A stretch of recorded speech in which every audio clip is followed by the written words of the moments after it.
भारत में हमारी यात्रा पहुंची है समस्तीपुर के खानपुर प्रखंड के दिनमनपुर उत्तरी पंचायत में, जहां एक शैक्षणिक शिक्षा के क्षेत्र में उत्कृष्ट योगदान देने के बाद समथिंग बैक टू सोसाइटी करने के उद्देश्य से, पंचायती राज संस्थानों को मजबूत करने के उद्देश्य से, बापू के सपनों के भारत में अपनी नैतिक जिम्मेदारी के साथ, राजनीतिक चेतना के साथ एक युवा शिक्षाविद हमारे साथ जुड़ रहे हैं।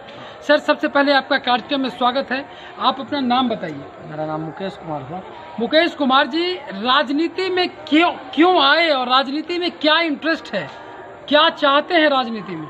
राजनीति में मेरा आने का उद्देश्य यही है कि सेवा भाव के भी से हम आए हैं और सामाजिक जो भी कार्य होगा हम उसमें अपना सब कुछ न्यौछावर कर देंगे। माननीय मुख्यमंत्री नीतीश कुमार की महत्वाकांक्षी परियोजना 7 निश्चय, जिसमें नली गली के साथ जल नल और कई सारी योजनाएं हैं, उन योजनाओं को माननीय मुख्यमंत्री नीतीश कुमार के सपनों को कैसे साकार करेंगे? इससे पूर्व जो भी मुखिया जी के द्वारा कार्य किया गया है ना, उनके द्वारा जो बचा हुआ कार्य है उस सभी कार्यों को हम जमीन पर उतारने का प्रयास करेंगे, है ना। और जो भी उनके 7 निश्चय 2 में भी जो कार्य होगा उस कार्य को भी हम जमीन पर उतारेंगे।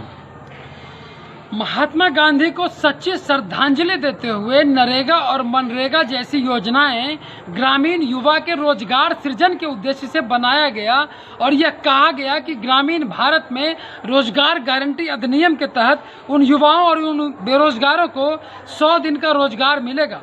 उस योजना को लेकर व्याप्त भ्रष्टाचार और कई तरह की बातें बराबर सामने आती रहती हैं।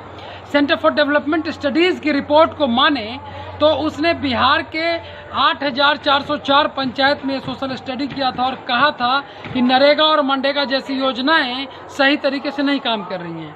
तो ऐसे में आप अपने नेतृत्व में उन योजनाओं का क्रियान्वयन कैसे करेंगे? हम यहाँ के युवाओं को जॉब कार्ड बनवा करके, है ना, उनके लिए रोजगार का अवसर प्रदान करेंगे। आज के युवा नशे बेरोजगारी की गिरफ्त में हैं, तो ऐसे में पलायन जैसी समस्याओं को लेकर युवाओं को स्वरोजगार के अवसरों से कैसे जोड़ेंगे?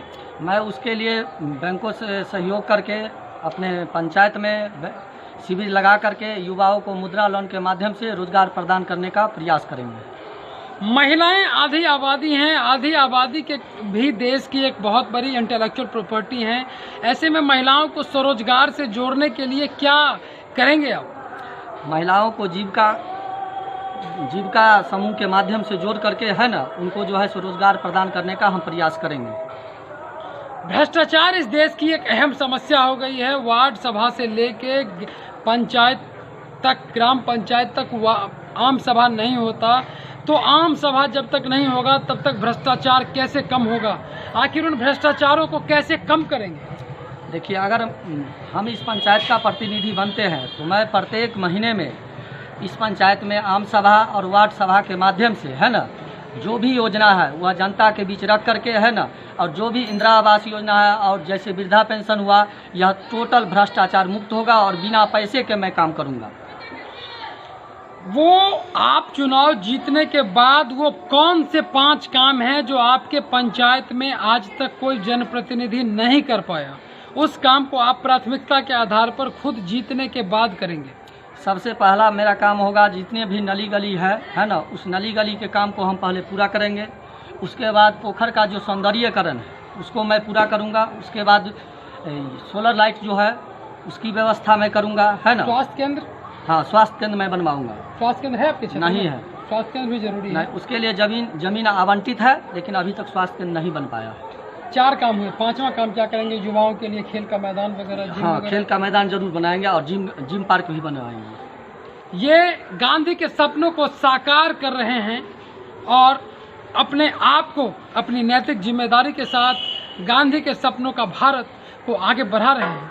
वीडियो टीम के साथ समस्तीपुर।